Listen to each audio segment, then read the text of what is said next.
Mon père a poussé ma fille de 10 ans à table. Cette place est pour mon vrai petit enfant. Sors. Elle tomba devant tous. Silence. J'ai dit 4 mots. Ma mère lâcha son verre. Mon père pâlit. Mon père a jeté ma fille Chloé, 10 ans, hors de sa chaise à la table de Noël. Cette place est pour mon vrai petit enfant. Dehors. Elle a heurté le sol devant 14 membres de la famille. Et personne n'a bougé. Je n'ai pas crié. Je n'ai pas pleuré. J'ai prononcé 4 mots. Ma mère Sylvie a laissé tomber son verre de vin. Mon père Gérard est devenu pâle. 3 jours plus tard, il a reçu une lettre recommandée et ses mains n'arrêtaient pas de trembler. Je m'appelle Clara. J'ai 34 ans, je suis mère célibataire, infirmière aux urgences, et voici l'histoire de la façon dont j'ai arrêté de supplier ma famille pour avoir une place à leur table et comment j'ai commencé à construire la mienne. Maintenant, laissez-moi vous ramener au matin du 25 décembre, le jour où tout a changé. La plupart des matins commençaient de la même manière. 5h30 du matin dans une maisonnette de la taille d'un garage double, nichée derrière la maison de mes parents au 14, allée des Tilleuls, dans la région lyonnaise, je me tenais pieds nus sur le carrelage froid, versant du café dans la seule tasse qui n'était pas ébréchée. Tandis que le chauffage plainte crépitait et gémissait comme s'il était personnellement offensé par le mois de décembre. Chloé dormait encore dans la pièce voisine, elle avait 10 ans cet hiver-là. Ses cheveux bruns étaient étalés sur l'oreiller, un bras enroulé autour d'un ours en peluche si usé qu'on pouvait voir les coutures à travers son ventre. Elle avait cet ours depuis le jour où je l'ai ramené des services de l'aide sociale à l'enfance, ASE. Elle avait 3 ans, silencieuse, agrippant mon index comme si c'était la dernière chose solide au monde. 7 ans plus tard, elle n'était plus silencieuse. Elle dessinait constamment. Des oiseaux, des maisons, des familles à table. Elle lisait des livres avec 2 niveaux d'avance. Et toutes les quelques semaines, généralement à l'heure du coucher, elle me regardait et posait la même question, « Maman, est-ce que je suis vraiment à toi pour toujours ?» Chaque fois, je donnais la même réponse. Je payais 1100 € par mois à mon père pour vivre dans cette maisonnette. Un virement bancaire, le premier de chaque mois, sans exception. J'avais 84 captures d'écran sur mon téléphone. Chaque paiement horodaté remontait à 7 ans. Je les gardais parce que je suis infirmière aux urgences et les infirmières aux urgences documentent tout. C'est ce que nous faisons. Nous notons. Nous horodatons. Mon père disait qu'un bail n'était pas nécessaire. Nous sommes de la famille, me disait-il, nous n'avons pas besoin de papier. Je l'ai cru pendant 7 ans. J'ai besoin que vous vous souveniez de ce nombre, 84 paiements, car cela aura de l'importance plus tard.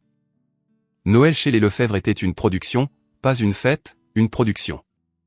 Mon père l'a dirigé comme un homme qui avait passé 30 ans à gérer une agence bancaire et n'avait jamais appris à s'arrêter de gérer. Chaque année, la longue table en chêne était dressée pour 14 à 16 personnes. La belle porcelaine. Des serviettes en tissu pliées de manière architecturale.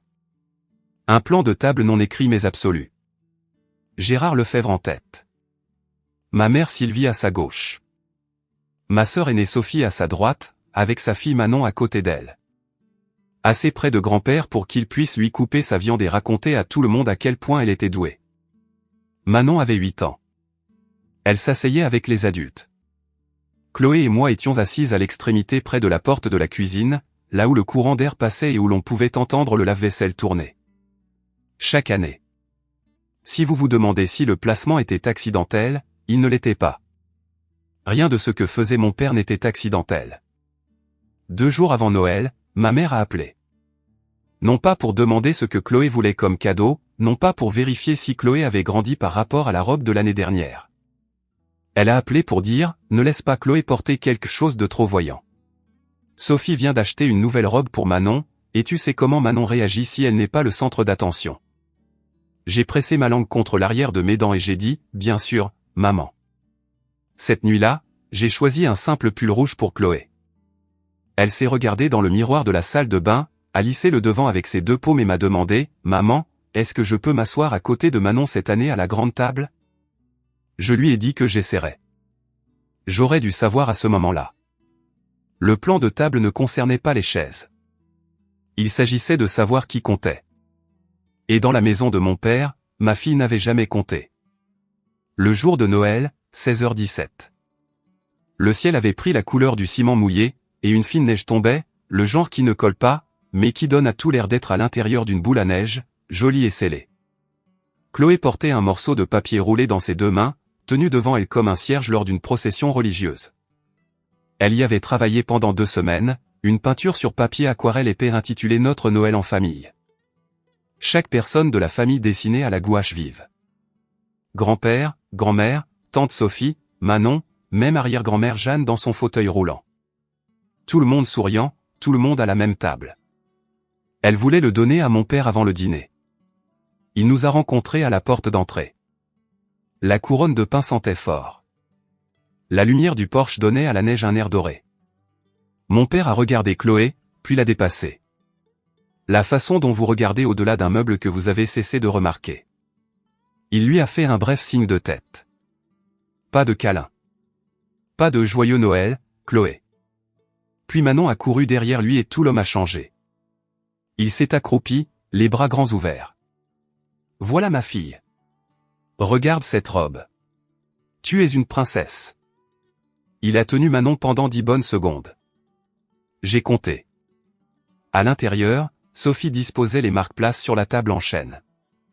J'ai cherché le nom de Chloé. Il n'y était pas. La table principale avait 14 couverts. Contre le mur du fond, près de la porte de la cuisine, quelqu'un avait déplié une table de cartes en métal, le genre que l'on utilise pour le poker, et y avait mis une seule assiette, une seule fourchette, une serviette en papier, une seule chaise. Manon avait 8 ans et s'asseyait avec les adultes. Chloé avait 10 ans et était assise seule à une table de cartes derrière la porte de la cuisine. Je me suis penché vers ma mère dans le couloir. Maman, Chloé peut s'asseoir à la table principale, n'est-ce pas? Elle a 10 ans. Sylvie ne m'a pas regardé. Ne complique pas les choses, Clara. Le dîner était à moitié terminé lorsque c'est arrivé. J'avais regardé Chloé à travers l'embrasure de la cuisine, seule à cette table de cartes, mangeant tranquillement, sa peinture roulée à côté de son assiette parce qu'elle n'avait pas trouvé le bon moment pour la donner à mon père. Elle n'arrêtait pas de jeter des coups d'œil à la table principale où Manon riait de mon père coupant une seconde portion de jambon pour l'assiette de Manon tout en racontant une histoire sur son récital de danse classique. Alors Chloé s'est levée. Elle a pris sa peinture, s'est dirigée vers la table principale et s'est glissée sur la seule chaise vide, la place destinée à mon cousin Marc qui n'était pas venu. C'était à côté de moi. Elle s'est assise, a déroulé la peinture sur la nappe et a souri. J'ai fait ça pour tout le monde, a-t-elle dit. Mon père a posé son couteau à découper. Le silence ne s'est pas fait dans la pièce. Elle est devenue sous vide. 14 fourchettes ont cessé de bouger en même temps.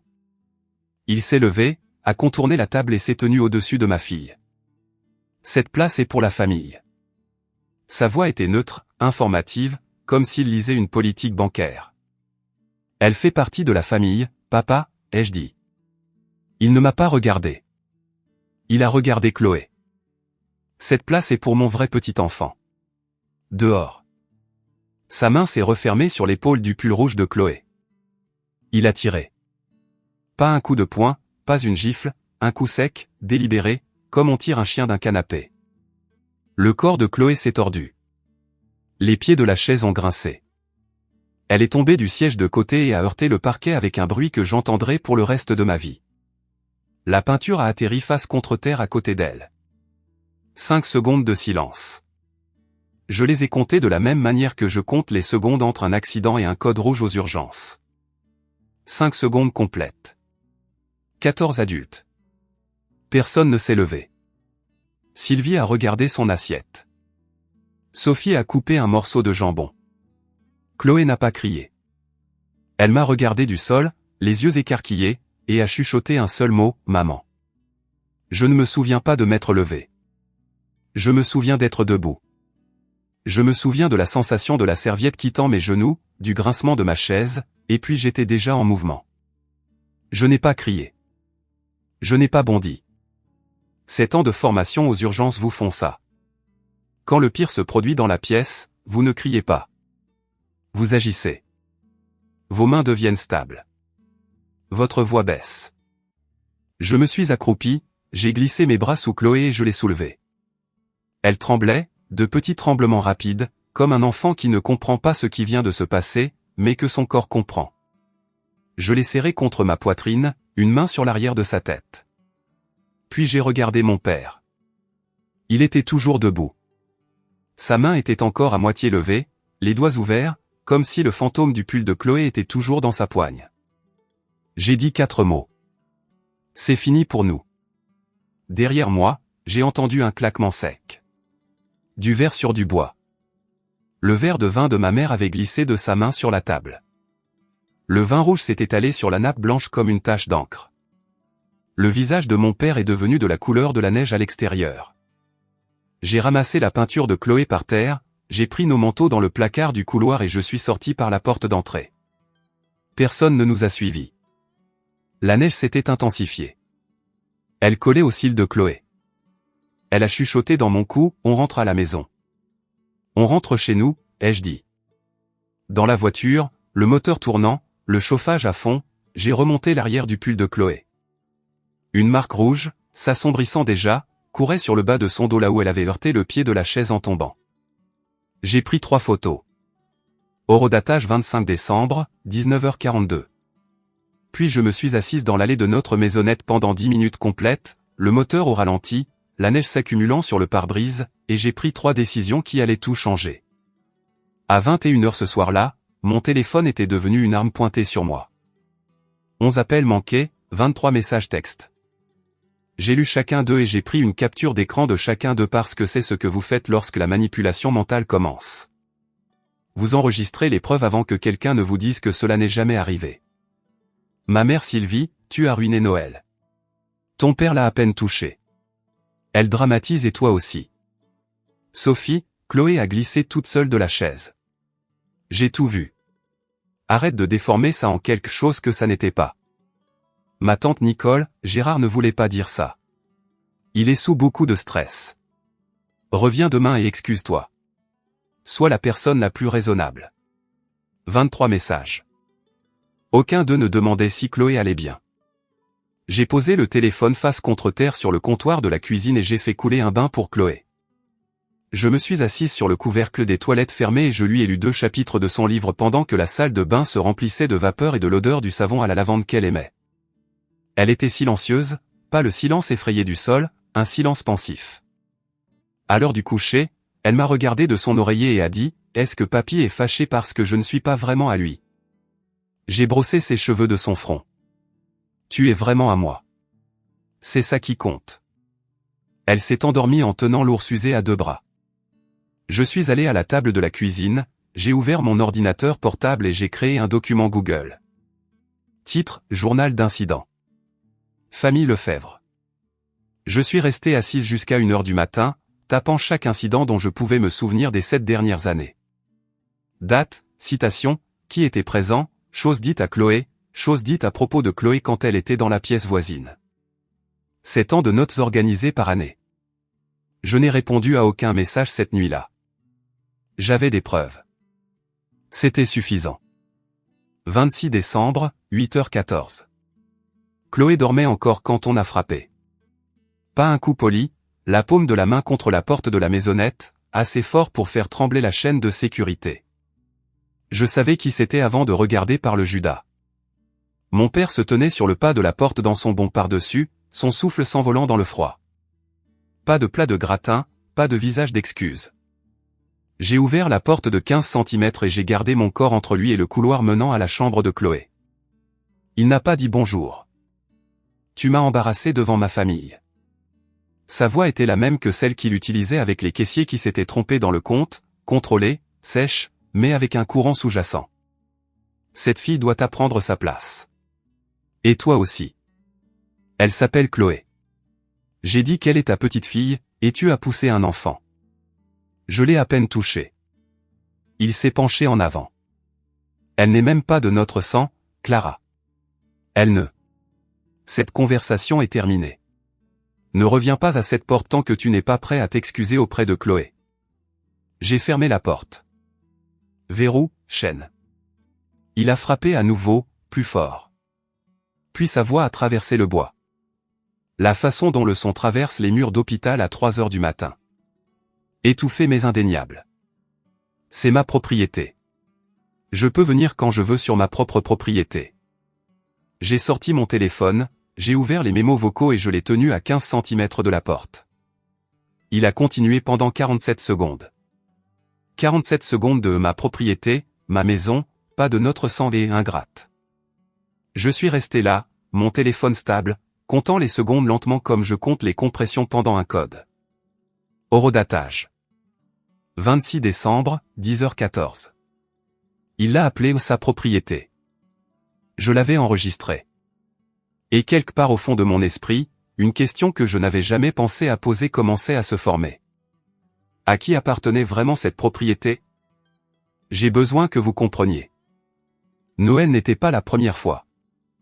C'était juste la fois où il a utilisé ses mains. La cruauté avait toujours été là. Elle était juste plus silencieuse. Le genre que vous pouvez vous convaincre de ne pas remarquer si vous vous efforcez. Le 5e anniversaire de Chloé. Mon père l'a oublié. Pas oublié, comme les gens occupés oublient. Oublié de la façon dont vous oubliez quelque chose qui n'a jamais été sur votre calendrier. Le 5e anniversaire de Manon. 6 mois plus tard. Il a loué un château gonflable et une machine à graniter et a publié 11 photos sur Facebook avec la légende « Ma petite princesse à 5 ans ». Sophie recevait 3000 € par an du fonds d'éducation de notre grand-mère. De l'argent que mémé Jeanne avait mis de côté pour tous ses arrière-petits-enfants. J'ai supposé que Chloé était incluse. Je n'ai jamais vérifié. Cela aurait de l'importance plus tard. Quand j'ai adopté Chloé, j'avais 27 ans, j'étais célibataire, je sortais juste de l'école d'infirmière avec 40 000 € de dettes étudiantes et un appartement d'une chambre qui sentait le restaurant en dessous. La réaction de ma famille n'était pas ce à quoi les brochures vous préparent. Mon père, au moins, épouse quelqu'un d'abord. Sophie, tu vas ruiner ta vie. Ma mère, plus silencieuse, mais pire, et si elle a des problèmes? Elle parlait de Chloé. L'année où Chloé a eu 6 ans, ma mère a dit devant Chloé lors du dîner de Thanksgiving, entre la sauce au canneberge et les haricots verts, eh bien, elle ne nous ressemble pas, n'est-ce pas? Je n'ai rien dit. J'ai coupé ma dinde et je n'ai rien dit parce que je vivais dans la maisonnette de mon père, je payais le loyer de mon père, et j'étais terrifié que si je faisais du bruit, Chloé perdrait la seule famille élargie qu'elle avait. 7 ans, 84 paiements de loyer. Je pensais que j'achetais une place à Chloé dans cette famille, mais vous ne pouvez pas acheter une place à une table où vous n'avez jamais été la bienvenue. Vous ne faites que payer pour le privilège d'être toléré. Et j'étais tellement occupé à payer que j'ai oublié de vérifier qui était réellement propriétaire de la maison. 27 décembre, j'ai appelé mémé Jeanne. Elle vivait à la résidence Les Jardins de Séquoia, à 40 minutes à l'est, dans une seule pièce avec une courte pointe sur le lit et 3 décennies de photos d'école sur le mur. 82 ans, des mains arthritiques, un esprit vif et le genre d'autorité tranquille qui vient d'avoir enseigné à des élèves de 3e année pendant 30 ans. Elle n'avait jamais eu besoin d'élever la voix car chaque enfant dans la pièce savait déjà qu'elle était sérieuse. Je lui ai raconté ce qui s'était passé. Tout. La table de cartes, la chaise, le sol, le bruit. Elle est restée silencieuse. Pas le silence de la confusion, le silence d'une femme comptant jusqu'à 10 avant de parler. Pour que les mots sortent précis. Il a poussé Chloé par terre? Oui, mémé. Un autre silence. 10 secondes. J'ai compté. Puis, Clara, j'ai besoin de te demander quelque chose. Toi et Chloé vivez-vous toujours dans la maisonnette derrière la maison? Oui. Et qui t'a dit que cette maison appartenait à ton père? Mon estomac s'est noué. Tout le monde dit que c'est à lui. Il en a hérité, n'est-ce pas? Le son que mémé Jeanne a fait n'était pas un rire. C'était le fantôme d'un rire. Je n'ai jamais transféré l'acte, ma chérie. Cette maison est toujours à moi. Chaque brique, chaque bardeau, chaque centimètre de cette maisonnette pour laquelle ton père te fait payer un loyer. Il vit dans ma maison depuis 15 ans et dit à tout le monde que c'est la sienne. Je me suis assise sur le bord de mon lit. La pièce a légèrement penché, comme lorsqu'un patient que vous pensiez stable ne l'est soudainement plus. Je vais appeler Antoine. Dit-elle. Tu te souviens d'Antoine Morel de ton université? Il gère ma succession. Je me souvenais d'Antoine. Avocat spécialisé en fiducie et succession. Discret, minutieux, le genre d'avocat qui lit les notes de bas de page. Mémé, qu'est-ce que tu vas? Personne ne pousse mon arrière-petite-fille et continue de vivre dans ma maison. Personne. Elle a raccroché. Et la question que j'avais commencé à formuler depuis que la voix de mon père avait traversé cette porte, à qui appartenait vraiment cette propriété, venait de recevoir une réponse. Antoine Morel m'a appelé le lendemain matin à 8h15. Il n'a pas perdu de temps en bavardage. Les avocats qui gèrent les successions de femmes de 82 ans en mission n'ont pas le temps pour les plaisanteries. J'ai consulté les registres fonciers du comté en ligne hier soir. Dit-il. 14, allée des Tilleuls. L'acte est enregistré au nom de Jeanne Lefebvre. Il n'y a pas de transfert, pas d'acte de cession, rien. Votre père n'a aucune propriété légale de cette propriété. J'ai fixé le mur au-dessus de mon évier de cuisine, à une tache d'eau en forme de virgule que j'avais l'intention de repeindre depuis 3 ans.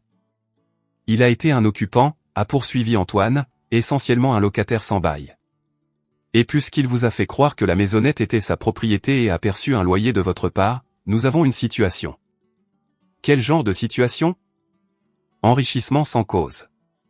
Vous avez payé un loyer à une personne qui n'avait aucun droit légal de le percevoir. 7 ans, 1100 € par mois. Clara, cela fait 92 400 €. J'ai posé mon café car ma main n'était pas assez stable pour le tenir. 92 400 €. J'ai fait le calcul différemment dans ma tête. C'était 7 ans de nuit de garde. C'était des jours fériés où j'ai travaillé pour que Chloé puisse avoir des cadeaux d'anniversaire. C'était la fois où j'ai pris un double service à Thanksgiving parce que le loyer était dû le premier et que mon compte courant n'avait que 800 € dedans. Tout cela payé à un homme qui ne possédait pas une seule brique de cette maison. Antoine m'a envoyé l'acte scanné par email 10 minutes plus tard. Je l'ai ouvert sur mon téléphone. Il était là, enregistré au bureau du greffier du comté en caractères noirs soignés.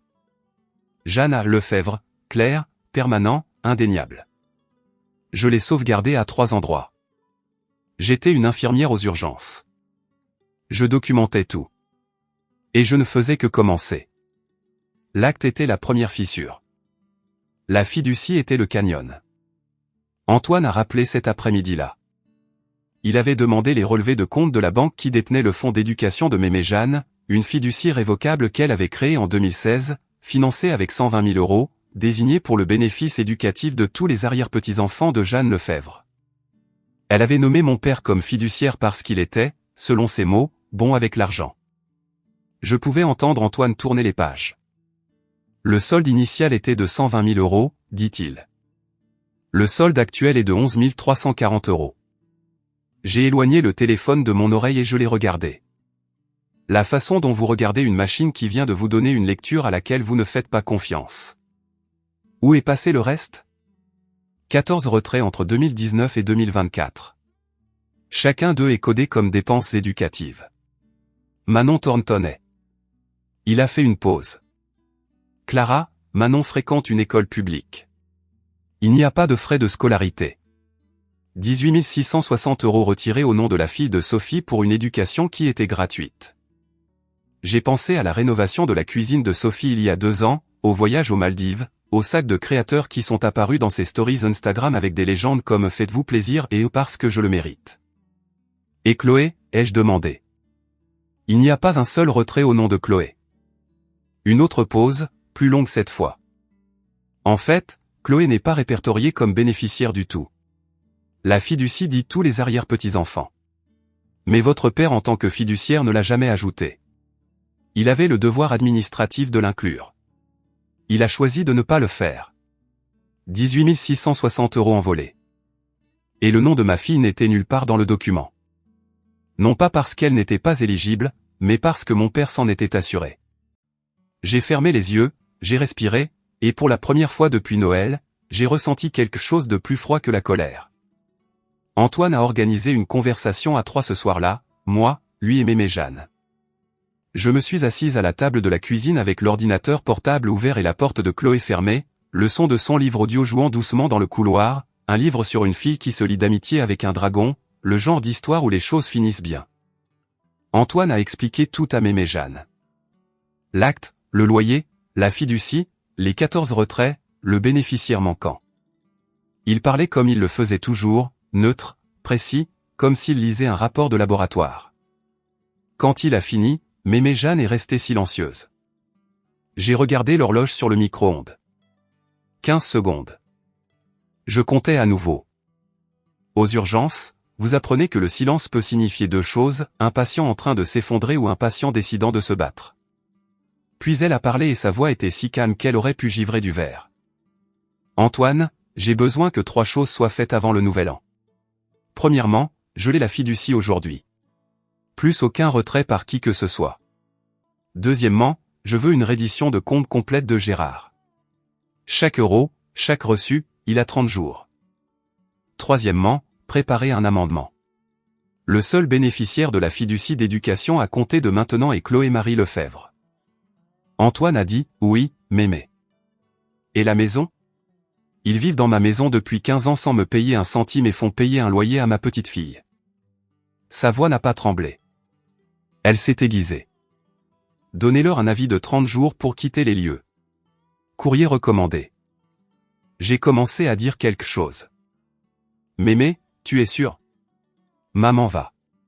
Elle m'a coupé. Ta mère a regardé un homme adulte pousser une enfant par terre, Clara, et elle a pris sa fourchette. Je suis sûr. J'ai entendu le clic de son raccrochage, net et définitif, comme la façon dont elle fermait la porte de sa classe après que le dernier élève soit sorti. La fiducie était gelée. L'horloge tournait, et je n'avais pas élevé la voix une seule fois. 29 décembre, 4 heures du matin. Chloé endormie, la maisonnette silencieuse, la table de la cuisine transformée en centre de commandement. Je suis infirmière de triage. Quand un traumatisme arrive, vous ne paniquez pas. Vous organisez. Vous évaluez ce qui saigne, ce qui est cassé, ce qui peut attendre et ce qui ne peut pas. Puis vous avancez tâche par tâche jusqu'à ce que le tableau soit clair. J'ai appliqué la même logique à mon père. Dossier 1, le dossier cartonné, copie physique. 3 photos imprimées de l'hématome de Chloé avec horodatage. Une copie imprimée du rapport médical de la docteure Dubois, la pédiatre de Chloé, qui documentait une contusion sur le bas du dos compatible avec un impact contondant contre le bord d'un meuble lors de notre visite du 26 décembre. Dossier 2, numérique, sauvegardé sur le cloud. Le document Google du journal d'incident, maintenant 23 pages couvrant 7 ans. 23 captures d'écran de messages textes de la nuit de Noël, chacun avec horodatage et nom d'expéditeur. Le mémo vocal de 47 secondes de mon père à la porte. 84 confirmations de virement totalisant 92 400 €. L'acte du compte est scanné. Les relevés de compte de fiducie montrant 14 retraits non autorisés. 7 éléments. 7 ans de silence organisé en preuve. J'ai appelé le bureau de la docteure Leroy à Annecy lorsqu'ils ont ouvert à 9 h, une psychologue pédiatrique spécialisée dans les enfants traitant des ruptures familiales. Premier rendez-vous disponible. 2 janvier. Antoine m'a envoyé 3 brouillons par midi, l'avis de 30 jours pour quitter les lieux, une lettre de mise en demeure pour une reddition de compte complète de la fiducie, l'amendement de fiducie nommant Chloé comme seule bénéficiaire, prêt pour la signature notariée de Mémé Jeanne. J'ai tout imprimé, empilé, agrafé. Puis je me suis assise sur ma chaise et j'ai réalisé quelque chose que je n'avais jamais ressenti auparavant dans cette maisonnette. Je ne demandais la permission à personne. Je ne marchais pas sur la pointe des pieds autour de l'ego de qui que ce soit. Je ne mesurais pas mes mots par rapport au coût du loyer. Pour la première fois en 7 ans, j'agissais, tout simplement. C'était comme respirer après avoir été sous l'eau. 30 décembre. L'appel que j'aurais dû faire 5 jours plus tôt. L'appel que j'aurais dû faire il y a des années, pour être honnête, mais c'est une autre forme de bilan. Antoine m'en avait parlé la nuit précédente. Un adulte a utilisé la force physique sur une enfant de 10 ans, la faisant tomber et subir des ecchymoses visibles. En vertu du droit, cela atteint le seuil d'un signalement à la protection de l'enfance, ASE. Vous pouvez déposer le signalement en tant que parent. Je me suis assise à la table de la cuisine à 10 h avec le numéro d'urgence écrit sur un pense-bête. Chloé était à l'autre bout de la maisonnette, assise en tailleur sur le tapis du salon, peignant un hibou des neiges avec ses aquarelles. Je pouvais voir l'arrière de sa tête de là où j'étais assise, cheveux bruns, encore ébouriffés par le sommeil, penché en concentration. J'ai composé le numéro. Ma main tremblait. Non par peur. Par le poids de cette année pressant sur un téléphone qui pesait 170 grammes. Signaler votre propre père au service de protection de l'enfance n'est pas quelque chose qu'il vous prépare à l'école d'infirmière. Ce n'est pas quelque chose que l'on vous prépare n'importe où. L'employée de l'accueil était patiente. J'ai donné les dates, les descriptions, le numéro de référence du rapport médical de la docteure Dubois. J'ai décrit l'hématome, la chaise, les 14 témoins qui n'ont rien fait. J'ai soumis une déclaration de suivi écrite par email cet après-midi-là avec les photos jointes. Dossier ouvert, numéro de confirmation enregistré, délai d'enquête, 30 à 45 jours. Un travailleur social contacterait Gérard Lefebvre pour un entretien. J'ai posé le téléphone, j'ai regardé à travers la pièce Chloé, qui tenait son pinceau à la lumière, vérifiant la couleur. Elle ne savait pas que je venais de faire cet appel. Elle n'avait pas besoin de le savoir. C'était mon travail. Faire les appels qu'elle ne pouvait pas faire, pour qu'elle puisse continuer à peindre des hiboux des neiges dans la sécurité d'une pièce chaude. Si jamais vous avez tenu un téléphone dans votre main sachant que vous auriez dû composer le numéro il y a des années, vous comprenez exactement ce que ce moment a coûté. Et j'ai besoin de vous dire, cette histoire est loin d'être terminée. Ce qui s'est passé ensuite est la partie que je n'arrive toujours pas à croire. Si vous êtes avec moi, cliquez sur s'abonner et laissez un commentaire. Qu'auriez-vous fait cette nuit de Noël?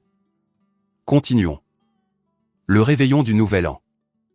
Alors que la plupart des habitants de la région lyonnaise débouchaient du champagne et regardaient la boule se préparer à tomber, Antoine Morel se tenait au bureau de poste du centre-ville de Lyon. Tenant une enveloppe blanche estampillée des mots qui étaient sur le point de démanteler toute l'image de soi de mon père. Courrier recommandé, accusé de réception demandée. À l'intérieur, un avis formel de 30 jours pour quitter les lieux adressés à Gérard et Sylvie Lefebvre pour la propriété au 14, allée des Tilleuls. Le langage était propre, presque doux dans sa précision. Propriété appartenant à Jeanne Lefebvre. Aucun contrat de location n'existe entre les parties. Les occupants sont par la présente informés de quitter les lieux dans les 30 jours suivant la réception. Un huissier a livré un duplicata en personne cet après-midi-là. Mieux vaut prévenir que guérir. Antoine a dit, il ne faut pas lui laisser la possibilité de dire « je ne l'ai jamais reçu ». Une enveloppe séparée est partie le même jour. Une lettre de mise en demeure à Gérard Lefebvre en sa qualité de fiduciaire du fonds d'éducation Lefebvre, exigeant une reddition de compte complète de tous les retraits dans les 30 jours. La lettre faisait référence à un manquement au devoir fiduciaire dans un langage poli comme un scalpel est poli, techniquement civil, fonctionnellement dévastateur. À 15 heures, Antoine s'est rendu à la résidence Les Jardins de Séquoia. Mémé Jeanne a signé l'amendement de fiducie à la table de sa chambre, en présence d'Antoine et notarié par un notaire mobile. Seul bénéficiaire, à compter de maintenant. Chloé Marie Lefebvre. J'ai passé le réveillon du Nouvel An sur le canapé avec Chloé. Nous avons mangé du maïs soufflé et regardé le compte à rebours à la télévision. Elle s'est endormie avec sa tête sur mes genoux à 23h40, 20 minutes avant minuit. J'ai tiré une couverture sur elle et j'ai écouté le bruit étouffé des feux d'artifice venant de quelque part dans la rue. Est-ce que l'année prochaine sera meilleure, maman, avait-elle demandé avant de s'endormir. J'ai caressé ses cheveux. L'année prochaine sera la nôtre. Quelque part en ville, une lettre recommandée était assise dans la boîte aux lettres de mon père, tic-tac comme une horloge. 2 janvier. Antoine m'a envoyé un SMS à 10h09. Accusé de réception signée. 10h07. Il l'a reçu. 13 minutes plus tard, mon téléphone a sonné. Je n'ai pas eu besoin de regarder l'écran. Je pouvais sentir le motif de vibration. La façon dont vous sentez un système de tempête arriver. Lourd, électrique, inévitable. La voix de mon père est arrivée à un ton que je n'avais jamais entendu de lui auparavant. Pas le ton contrôlé du directeur de banque, pas la menace tranquille de la porte de la maisonnette. C'était quelque chose d'ouvert, de brut et de sauvage. Ta grand-mère est sénile. C'est ma maison. J'ai vécu dans cette maison pendant 15 ans. Elle est à moi. Tu as monté une vieille femme confuse contre sa propre famille, et je vais vous poursuivre en justice jusqu'au dernier. Je l'ai laissé finir. Alors vous devrez en discuter avec Antoine Morel. Son numéro est sur la lettre. J'ai raccroché. 10h35. Autour de Sylvie. Les pleurs étaient déjà en cours quand j'ai décroché. Comment as-tu pu nous faire ça? Nous sommes tes parents. Nous t'avons accueilli quand tu n'avais rien. Nous t'avons laissé vivre dans la maisonnette. Nous. Vous m'avez fait payer un loyer pour une maison qui n'était pas la vôtre. J'ai tous les reçus de virement. J'ai raccroché. 11 heures. Sophie. J'ai vu le nom sur l'écran et j'ai laissé tomber sur la messagerie vocale. Le message était de 40 secondes de menaces concernant les avocats, la maltraitance des personnes âgées et la façon dont j'allais payer pour cela. Je l'ai sauvegardé, classé, et je suis passé à autre chose. Cet après-midi-là, Antoine m'a dit que Gérard avait appelé Mémé Jeanne directement, lui avait crié dessus pendant 4 minutes. Mémé Jeanne a attendu qu'il finisse, puis a dit de la même voix qu'elle avait utilisée pour calmer une classe d'enfants de 8 ans, « J'ai 82 ans, Gérard. Pas idiote. Tu as 29 jours. » Elle a raccroché la première. Les appels n'ont pas fonctionné, alors ils ont changé de tactique. La première semaine de janvier, Sophie a envoyé un message de groupe à tous les proches de la famille. 23 personnes, y compris des cousins à qui je n'avais pas parlé depuis qu'ils avaient voté pour le président précédent. Je le sais parce que ma cousine Rachel me l'a transmis dans l'heure avec un seul commentaire, « Je pensais que tu devrais voir ça. » Le texte disait, « Je voulais juste que tout le monde sache ce qui se passe. » Clara manipule Mémé Jeanne, qui, comme beaucoup d'entre vous le savent, décline mentalement. Elle essaie de voler la maison de famille et de monter Mémé contre maman et papa. Mémé a des signes de démence et ne comprend pas ce qu'elle signe. Veuillez l'appeler et la raisonner avant que cela n'aille plus loin. Cela brise le cœur de maman. Chaque phrase, un mensonge aplati et lissé.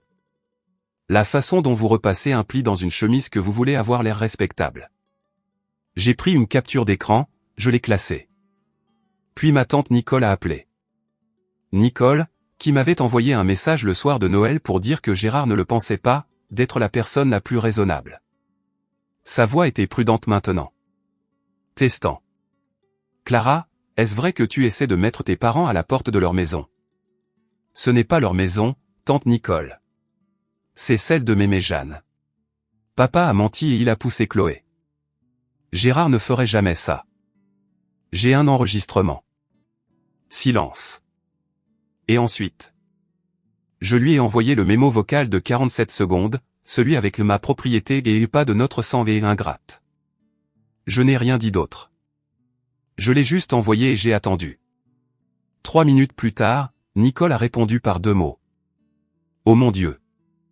2 de mes cousins m'ont retiré de leur liste d'amis sur Facebook cette semaine-là. Ma grand-tante Patricia a envoyé un message qui disait « Tu déchires cette famille à cause d'une chaise ». Je n'ai pas répondu. Je n'ai pas posté. Je n'ai pas argumenté. Sophie avait envoyé un message à 23 personnes. J'ai envoyé un enregistrement à une personne. Les preuves n'ont pas besoin d'un public. Elles ont besoin des bonnes oreilles. 2 janvier, le jour même où mon père a reçu la lettre et a commencé à crier. Alors qu'il appelait des avocats et menaçait de procès, j'étais dans une salle d'attente à Annecy avec des magazines de 2022 et un aquarium qui fredonnait comme une application de méditation. Chloé était derrière la porte fermée avec la docteure. Le roi. 45 minutes. Je me suis assise sur la chaise en vinyle bleu et j'ai regardé le poisson, un gros orange tournant en rond, et j'ai essayé de ne pas penser à ce que ma fille pouvait dire à l'intérieur. Lorsque la porte s'est ouverte, la docteure. Le roi a demandé à Chloé de choisir un autocollant dans la boîte au trésor dans le coin, puis s'est avancé dans le couloir avec moi. Elle était petite, posée, le genre de personne qui parle comme si chaque mot avait été pesé sur une balance d'abord. Chloé m'a demandé quelque chose aujourd'hui, dit-elle. Elle m'a demandé si elle est réelle. J'ai senti le sol pencher. Elle dit que son grand-père lui dit qu'elle n'est pas une vraie petite fille depuis des années. Pas seulement à Noël. Elle dit que les autres enfants lors des événements familiaux le répètent. Pas réel, pas de notre sang, pas l'une des nôtres. Elle porte cela depuis beaucoup plus longtemps que vous ne le pensez. J'ai pressé mon dos contre le mur du couloir. Le néon bourdonnait au-dessus de nous. Elle est résiliente, a dit la docteure. Le roi. Mais elle a besoin d'entendre par les actions autour d'elle, pas seulement par les mots, qu'elle appartient. Elle le fera, ai-je dit. Je le promets. Sur le chemin du retour, Chloé était assise sur le siège arrière, décollant les bords de son autocollant, un tricératops violet. La docteure. Le roi m'a dit que les sentiments ne sont ni faux ni justes. Ils sont tout simplement, a-t-elle dit sans lever les yeux. C'est vrai, ma puce. Alors, est-ce que c'est bien que je sois en colère contre papy? C'est absolument bien. Elle a hoché la tête et est retournée à son autocollant. J'aurais pu la protéger d'une poussée. Je l'avais fait, mais je ne l'avais pas protégée des mots. Les années d'érosion silencieuse et quotidienne qui lui ont appris à se demander si elle était réelle. Cet échec s'est assis dans ma poitrine comme une pierre. Et j'ai juré là, sur l'autoroute à 42, avec le chauffage soufflant et l'autocollant de Tricératops à moitié décollé, que ce serait la dernière fois que j'étais en retard. 15 janvier. La date limite de reddition de compte a sonné comme un minuteur dans une pièce vide. Antoine a appelé à 16 heures. Sa voix avait le ton plat particulier d'un homme qui s'attendait exactement à cela. Aucune réponse de votre père. Aucune reddition de compte, aucun reçu, aucune communication de son avocat, s'il en a un. La fenêtre de 30 jours pour la reddition de compte de la fiducie est fermée. J'étais dans la salle de pause à l'hôpital, toujours en tenue de bloc, mangeant une barre de céréales qui avait le goût de surpressé. Par la fenêtre, je pouvais voir le parking saupoudré de vieille neige, gris et piqué. Que se passe-t-il maintenant? En vertu du statut, un fiduciaire qui ne fournit pas une reddition de compte sur demande du donateur ou d'un bénéficiaire peut être révoqué par le tribunal judiciaire. Je dépose une pétition demain pour révoquer Gérard en tant que fiduciaire du fonds d'éducation Lefebvre et demander un audit ordonné par le tribunal de tous les décaissements. J'ai laissé cela s'installer. Un audit ordonné par le tribunal. Chaque retrait, chaque fausse dépense éducative, chaque euro qui est allé aux Maldives, au granit de cuisine et au sac de créateur, tout cela tiré à la lumière sous serment. Une autre chose, a dit Antoine. Sophie a retenu un avocat. Il m'a appelé ce matin. Officieusement, et je veux dire vraiment officieusement. Il m'a dit que sa position est, je cite, extrêmement faible, et il lui a conseillé de régler à l'amiable. J'ai failli sourire. Presque. Et la maison? L'avis de 30 jours a été signifié le 31 décembre. Ils ont jusqu'au 30 janvier pour quitter les lieux. S'ils ne le font pas, nous déposons une action en expulsion. Mais Clara, je ne pense pas que cela en arrivera là. Votre père est un homme qui ne peut pas se permettre d'avoir une expulsion sur le registre public. Sa fierté ne le laissera pas en arriver là. J'ai regardé le calendrier sur le mur de la salle de pause. Quelqu'un avait dessiné un smiley sur le 30. 15 jours. Après 15 ans de mensonges, mon père avait 15 jours. 18 janvier, 3 jours avant la réunion de famille de Mémé Jeanne et 12 jours avant la date limite de libération des lieux, ma mère est venue seule à la maisonnette. Pas d'appel préalable, pas de SMS, juste le crissement de ses bonnes chaussures sur le chemin de gravier gelé, puis un coup. Pas l'agression à paume plate que mon père avait utilisée, mais quelque chose de plus doux, hésitant, le coup d'une femme qui avait pratiqué ce qu'elle allait dire dans la voiture. J'ai ouvert la porte. Chloé était à l'école. La maisonnette sentait le pain grillé brûlé et la prise parfumée à la lavande que Chloé avait choisie au magasin à 1 euro. Les yeux de Sylvie étaient rouges. Ses mains étaient jointes devant elle, comme elle l'était toujours quand elle voulait que vous voyiez sa souffrance avant qu'elle ne fasse sa demande. Clara, s'il te plaît. Sa voix s'est brisée au deuxième mot. Je t'en supplie. Laisse tomber tout ça. Ton père a des douleurs à la poitrine. Il ne peut pas dormir. Il ne mange pas. Je lui parlerai de Chloé. Je te le promets. Arrête juste les lettres. Arrête les avocats. Nous pouvons régler ça en famille. Il était là. Le mot famille, chargé et visé, comme il l'était toujours. Maman, lui as-tu parlé de Chloé ces 7 dernières années? Quand il l'appelait la gamine? Quand il a sauté son anniversaire? Quand il n'a pas mis son nom dans la fiducie? Ce n'est pas un mauvais homme. Il juste. Il a poussé ma fille par terre. Tu as regardé. Tu as pris ta fourchette. Elle a tressailli. Les larmes sont venues plus fortes. Où irons-nous, Clara? Où allons-nous vivre? Ce n'est plus mon problème à résoudre. Vous aviez 7 ans de mon loyer pour économiser. Elle est restée là un instant de plus, attendant, je pense, la version de moi qui allait céder. Cette Clara était partie. J'ai fermé la porte, je me suis appuyé contre elle, j'ai pressé mes paumes à plat contre le bois. Mes mains tremblaient, non par faiblesse, mais par l'effort physique de ne pas ouvrir cette porte à nouveau. 20 janvier, résidence Les Jardins de Séquoia. La salle communautaire au 2e étage, carrelage en linoléum, néon, une longue table pliante qui accueillait probablement le bingo le mardi. Cela sentait le café institutionnel et le nettoyant pour sol au citron. Mémé Jeanne avait passé les appels elle-même, chacun bref, chacun identique, j'ai besoin de vous à Maplewood samedi à 14h. Ce n'est pas facultatif. Quand je suis entré, Antoine était déjà là. Blazer bleu marine, sac d'ordinateur portable, la compétence tranquille d'un homme qui avait déjà fait cela. Il connectait son ordinateur portable à la télévision murale qui montrait habituellement les prévisions météorologiques et les horaires des repas. Je me suis assise à 3 chaises de l'extrémité, j'ai posé mes mains sur la table. Je n'ai pas apporté le dossier cartonné. Je n'en avais pas besoin. Ce n'était pas ma réunion. Ils sont arrivés un par un. Tante Nicole, les lèvres serrées, agrippant son sac à main. 2 cousins, Derek et Nat, qui m'avaient retiré de leur liste d'amis sur Facebook, mais n'ont apparemment pas pu retirer Mémé Jeanne. Sophie avec des lunettes de soleil à l'intérieur comme si elle arrivait à une déposition qu'elle n'avait pas étudiée. Gérard et Sylvie sont venus en dernier. Mon père est entré de la façon dont il est entré dans tout, le menton levé, les épaules en arrière, la posture d'un homme qui a passé 30 ans derrière un bureau devant lequel les gens devaient se tenir. Sylvie le suivait, pleurant déjà doucement. Puis Mémé Jeanne a été poussée vers le bout de la table. Elle portait un cardigan gris boutonné jusqu'en haut, ses lunettes de lecture accrochées à une chaîne. Devant elle sur la table se trouvait un dossier cartonné identique à celui que je gardais à la maison. Gérard s'est assis, le visage rouge. « Maman, c'est ridicule. Quoi que Clara t'ait dit. Assieds-toi, Gérard. » Sa voix a coupé la pièce comme une règle sur un bureau. J'ai quelque chose à montrer à tout le monde. Antoine a ouvert son ordinateur portable. L'écran de la télévision a clignoté et la pièce est devenue très, très silencieuse. C'est le moment.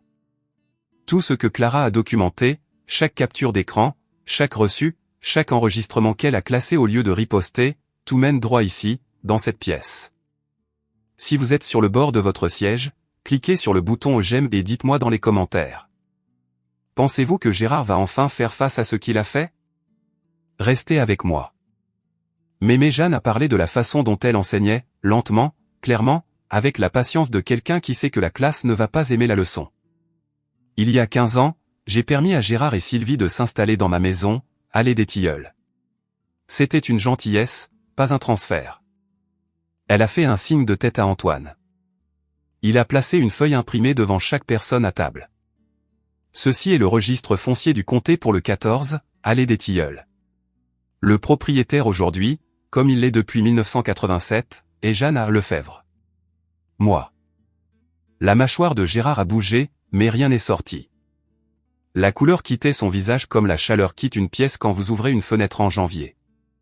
Il y a 10 ans, a poursuivi Mémé Jeanne, j'ai créé une fiducie d'éducation pour tous mes arrière-petits-enfants, tous. J'ai nommé Gérard comme fiduciaire parce que je lui faisais confiance. Elle a fait une pause sur le mot confiance comme vous faites une pause sur une fissure dans la glace. Antoine a appuyé sur une touche. L'écran de la télévision s'est éclairé avec un relevé bancaire, des rangées de transactions, des dates, des montants soigneusement surlignés en jaune. Ce sont les enregistrements de retrait de cette fiducie. 14 retraits sur 5 ans. Total 18 660 €. Chacun d'eux étiqueté dépenses éducatives. Manon Lefebvre. Elle s'est tournée vers Sophie. Les lunettes de soleil de Sophie étaient enlevées maintenant. Son visage avait la couleur et la texture du lait écrémé. Manon va à l'école publique. Sophie, il n'y a pas de frais de scolarité. La pièce a fait un bruit, pas un halètement, plus comme l'inspiration collective de 6 personnes comprenant quelque chose en même temps. Mémé Jeanne s'est retournée vers la table. Sa voix n'a pas tremblé. Et Chloé Lefebvre, mon arrière-petite-fille, la fille de Clara, n'a jamais été ajoutée comme bénéficiaire. Non pas parce qu'elle n'était pas éligible, mais parce que Gérard, en tant que fiduciaire, a décidé qu'elle ne faisait pas partie de la famille. Elle a laissé ce mot planer dans l'air, famille. Comme un clou enfoncé au centre de la table. Gérard s'est levé. La chaise derrière lui a grincé sur le linoléum. J'allais transférer l'acte. Je gérais la fiducie correctement.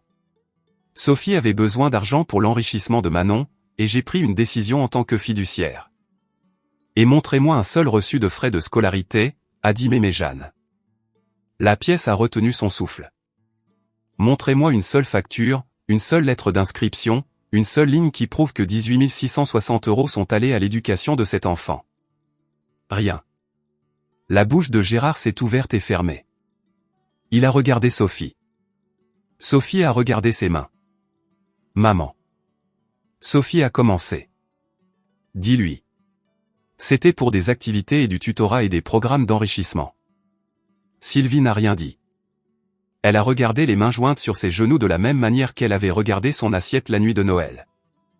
Certaines personnes ont une seule réponse à tout. La sienne était de disparaître. Puis tante Nicole a parlé. Elle était assise à l'extrémité de la table, silencieuse depuis son entrée. Et quand sa voix est sortie, elle était basse et tremblante. Non pas de larmes, mais du genre de colère qui vient quand vous réalisez que l'on vous a menti et que vous avez défendu le menteur. Gérard, tu m'as dit que Clara était le problème. Tu nous l'as dit à tous. Tu as dit qu'elle était amère et dramatique et qu'elle montait mémé contre la famille. Elle a brandi le relevé bancaire. Ce n'est pas de l'amertume. C'est du vol. Derek et Nat se sont levés sans un mot et sont sortis. La porte a claqué derrière eux. Ils ne l'ont pas claqué. Ils n'en avaient pas besoin. Antoine a parlé ensuite, sa voix neutre et professionnelle comme un dépôt au tribunal. Pour le compte rendu, Madame Lefebvre a amendé la fiducie d'éducation. La seule bénéficiaire est maintenant Chloé-Marie Lefebvre. Madame Lefebvre a également émis un avis de 30 jours pour quitter la propriété, allée des Tilleuls. Une pétition pour révoquer Gérard Lefebvre en tant que fiduciaire a été déposée auprès du tribunal judiciaire. Gérard s'est assis lentement comme un homme dont les jambes avaient cessé de faire leur devoir. Ses mains reposant sur la table tremblaient. La pièce était silencieuse de la façon dont une pièce est silencieuse après que quelque chose se soit cassé. Pas paisible, pas résolu, juste vide de tout sauf du son des néons bourdonnant au-dessus. Mémé Jeanne s'est tournée vers moi. Sa main, petite et nouée par l'arthrite, reposait près de mon bras sur la table. « As-tu quelque chose à dire, ma chérie ?» Je n'avais pas prévu de parler. J'étais venu pour écouter, pour regarder, pour laisser les documents faire ce que les documents font quand les gens ont passé des années à mentir sans eux. Mais ma grand-mère a demandé, et je me suis levé, et les mots sont sortis de la façon dont ils attendaient de sortir depuis 7 ans. Pas fort, pas rapide, juste clair. J'ai regardé mon père. J'ai passé 7 ans à essayer de gagner une place à votre table pour ma fille. Elle vous a dessiné une peinture cette nuit-là. Elle s'appelait Notre Noël en famille. Elle vous a dessiné tous dedans, et vous l'avez jetée d'une chaise pour cela. J'ai regardé ma mère. Je vous ai payé 92 400 € de loyer pour une maison que vous ne possédiez pas. Et quand votre mari a poussé mon enfant par terre, vous avez pris votre fourchette.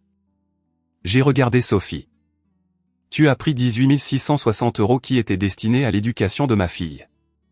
Et puis tu as envoyé un message de groupe à 23 personnes en leur disant que c'était moi qui volais. J'ai arrêté, j'ai laissé le silence s'installer. Je ne demande pas d'excuses.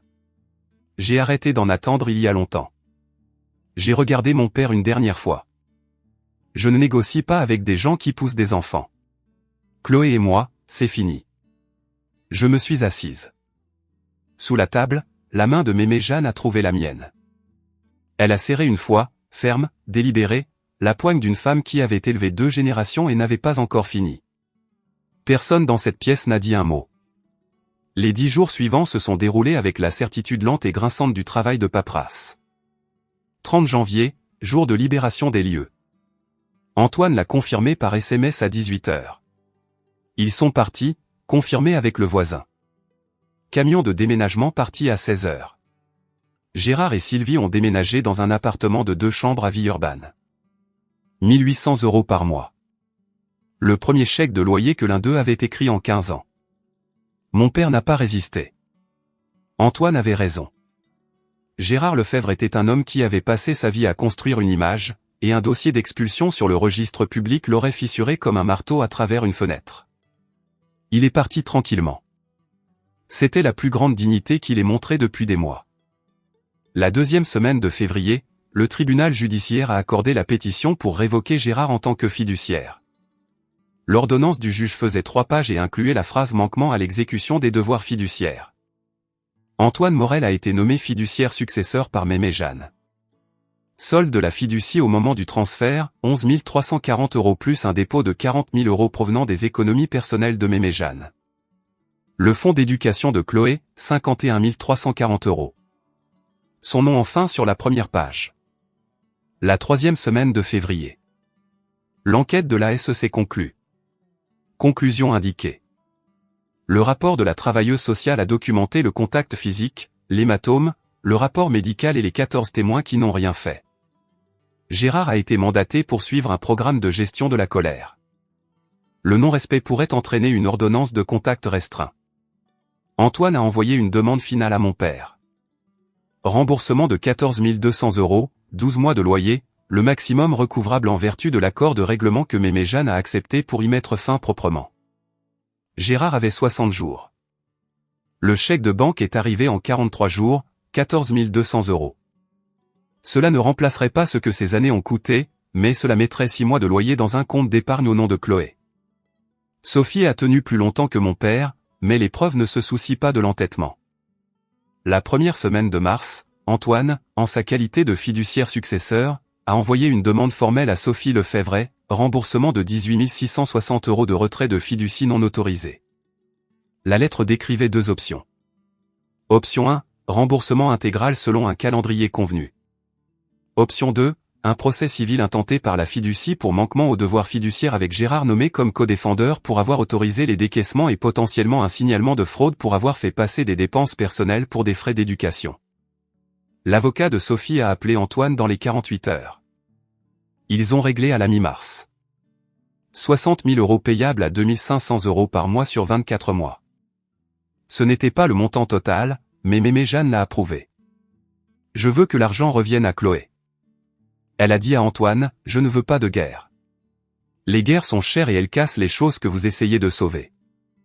Chaque paiement mensuel irait directement au fonds d'éducation de Chloé. J'ai entendu par tante Nicole, qui avait tranquillement cessé de répondre aux appels de Sophie, que Sophie avait vendu son Lexus et l'avait remplacé par une Honda d'occasion. Le voyage d'été aux Maldives a été annulé, et Kevin, le mari de Sophie, avait apparemment découvert l'étendue des retraits pour la première fois lorsque la lettre de mise en demeure est arrivée. Tante Nicole a dit que le mot qu'il avait utilisé était pris de court. Je n'ai pas ressenti de satisfaction. Je veux être honnête à ce sujet. Je n'ai pas ressenti la poussée que les gens dans les films ressentent lorsque le méchant tombe. Je me suis senti fatigué et je me suis senti lucide. Et j'ai ressenti quelque chose de proche du soulagement. La façon dont vous vous sentez lorsqu'un os est enfin remis après des semaines de marche dessus. Faux. J'ai dit à Antoine la même chose que je m'étais dite. Je ne veux pas que Sophie souffre. Je veux que Chloé ait ce qui a toujours été à elle. 14 mars. Antoine a envoyé l'email en mon nom. Un paragraphe adressé à Gérard, Sylvie et Sophie. Propre comme une note chirurgicale. Je vous demande de n'avoir aucun contact direct avec moi ou avec ma fille, Chloé, jusqu'à nouvel ordre. Toute communication nécessaire doit être adressée à mon avocat, Antoine Morel, à l'adresse et au numéro ci-dessous. Je n'ai pas expliqué pourquoi.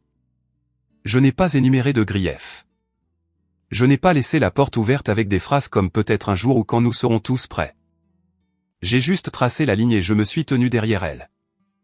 Gérard a répondu par courrier, pas par Antoine, pas par email, mais par une lettre manuscrite glissée dans la boîte aux lettres de la maisonnette. J'ai reconnu l'écriture, la même inclinaison nette qu'il utilisait sur les cartes d'anniversaire quand il se souvenait de les envoyer. 4 lignes. Tu as détruit cette famille. J'espère que tu es fier de toi. Ta mère pleure toutes les nuits. Ce n'est pas fini. Je l'ai lu une fois, je l'ai plié, je l'ai placé dans le dossier cartonné, je n'ai pas répondu. En avril, Sylvie a envoyé une carte d'anniversaire à Chloé, enveloppe rose. À l'intérieur, 3 mots dans son écriture bouclée. Affectueusement, Mamie S. Aucune mention de Noël. Aucune mention du sol. Aucune mention de quoi que ce soit qui nécessiterait de reconnaître ce qui s'était passé. J'ai tenu la carte pendant longtemps, assise sur le bord de mon lit après que Chloé se soit endormie. Une partie de moi voulait la lui donner. La partie de moi qui avait passé 7 ans à croire que toute connexion valait mieux qu'aucune. Je l'ai mise dans un tiroir à la place. Pas pour toujours, juste pas encore. Le non-contact n'était pas une punition. Je veux être clair à ce sujet. C'était la première limite que j'avais jamais tracée que j'ai réellement gardée. Ce n'était pas un mur construit à partir de la colère. C'était une porte fermée doucement avec une serrure dont j'ai choisi de ne pas donner la clé. Comme le masque à oxygène dans un avion.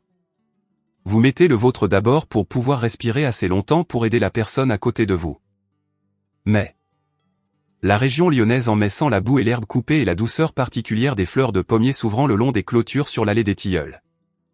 Nous avons emménagé dans la maison principale le premier samedi du mois. Mémé Jeanne a insisté. C'est ta maison maintenant, a-t-elle dit quand j'ai essayé de discuter. Ça aurait toujours dû l'être. Antoine s'occupait du transfert de l'acte, un acte de donation de Jeanne Lefebvre à Clara Lefebvre, propre et légal et réel. Après 15 ans de mon père la plus ancienne, la maison appartiendrait à quelqu'un qui n'avait jamais prétendu posséder quelque chose qu'elle n'avait pas.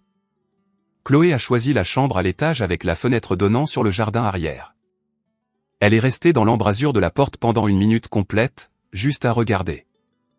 C'était 3 fois la taille de sa chambre dans la maisonnette. La lumière se déversait à travers la vitre et frappait le parquet en larges bandes jaunes.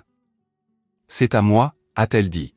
« C'est à toi. » Elle a accroché une seule chose au mur ce premier jour. La peinture. Notre Noël en famille. L'aquarelle de cette nuit-là. Les bords d'où elle avait heurté le sol. Un coin légèrement froissé d'avoir été transporté à la voiture dans le froid. Elle l'a lissé à plat et a pressé un morceau de ruban adhésif sur chaque coin. Elle voyait toujours la docteure. Le roi toutes les 2 semaines. Un après-midi de fin mai, elle est sortie de sa séance et m'a dit sur le parking avec le soleil sur son visage et son sac à dos pendant d'une épaule, « La docteure. Le roi dit que je n'ai pas à gagner mon appartenance. J'appartiens, c'est tout. » J'ai pleuré juste là à côté de la voiture en plein jour pour la première fois depuis Noël. Mémé Jeanne rendait visite tous les dimanches. Elle cuisinait, elle peignait, elle lisait ensemble sur le porche pendant que les abeilles travaillaient le jardin. Jeanne l'appelait ma fille. Chloé l'appelait arrière-grand-mère Jeanne. Le fonds d'éducation s'élevait à 51 340 €, augmentant de 2 500 € chaque mois. Assez au moment où Chloé aurait 18 ans, pour un avenir qu'elle pourrait choisir elle-même. Juin, un mardi soir, assez chaud pour laisser la fenêtre de la cuisine ouverte. J'étais à la cuisinière, cuillère en bois à la main, de la vapeur s'élevant d'une casserole des pâtes que Chloé aimait, le genre avec les petits nœuds papillons parce qu'elle disait qu'ils ressemblaient à des papillons. Le jardin arrière était doré, les bouleaux attrapant le dernier de la lumière. Un cardinal sur le poteau de clôture, la tête inclinée, ne regardant rien. Chloé est entrée du salon en courant, les chaussettes glissant sur le parquet, et a enroulé ses bras autour de ma taille par derrière. Elle a pressé son visage contre mon dos, et je l'ai senti respirer. « Maman, est-ce que je suis vraiment à toi pour toujours ?» La question, la même qu'elle avait posée 100 fois. Celle à laquelle j'avais toujours répondu de la même manière, pour toujours et à jamais. Rapide, automatique, un réflexe comme attraper une balle. Mais cette fois, j'ai baissé le brûleur. J'ai posé la cuillère sur le comptoir. Je me suis accroupi jusqu'à ce que nous soyons face à face, ses mains dans les miennes, et je lui ai donné une réponse différente. Tu es à moi, et je suis à toi. Et cette maison est à nous et personne n'a le droit de te dire le contraire. Elle a souri. Pas le sourire prudent qu'elle utilisait à la table de mon père, celui qui demandait la permission. Un vrai sourire, large et sans défense, le genre qui commence dans les yeux et ne s'arrête pas. Je n'avais pas vu ce sourire depuis avant Noël. Plus tard, après qu'elle se soit endormie, je suis passé devant sa chambre. La porte était entr'ouverte. La lumière du couloir tombait sur le mur où était accrochée la peinture. Notre Noël en famille. Mais elle était différente maintenant. Elle y avait ajouté de nouvelles figures à la gouache vive à côté des Clara et Chloé originales. Une petite femme en fauteuil roulant. Mémé Jeanne. Une dame aux cheveux foncés. La docteure. Le roi. Un homme en blazer bleu. Antoine. Les gens qui se sont montrés. Les gens qui sont restés. Les gens qui ne lui ont jamais demandé de prouver qu'elle était réelle. Pas de Gérard. Pas de Sylvie. Pas de Sophie. Une famille plus petite. Une plus vraie. Je me suis appuyé contre l'encadrement de la porte et j'ai écouté ma fille respirer dans une pièce qui était la sienne, dans une maison qui était la nôtre. Dans une vie que nous avions construite, non pas à partir du silence, mais à partir du moment où je l'ai finalement brisée. La famille n'est pas les gens qui vous ont donné une chaise à leur table.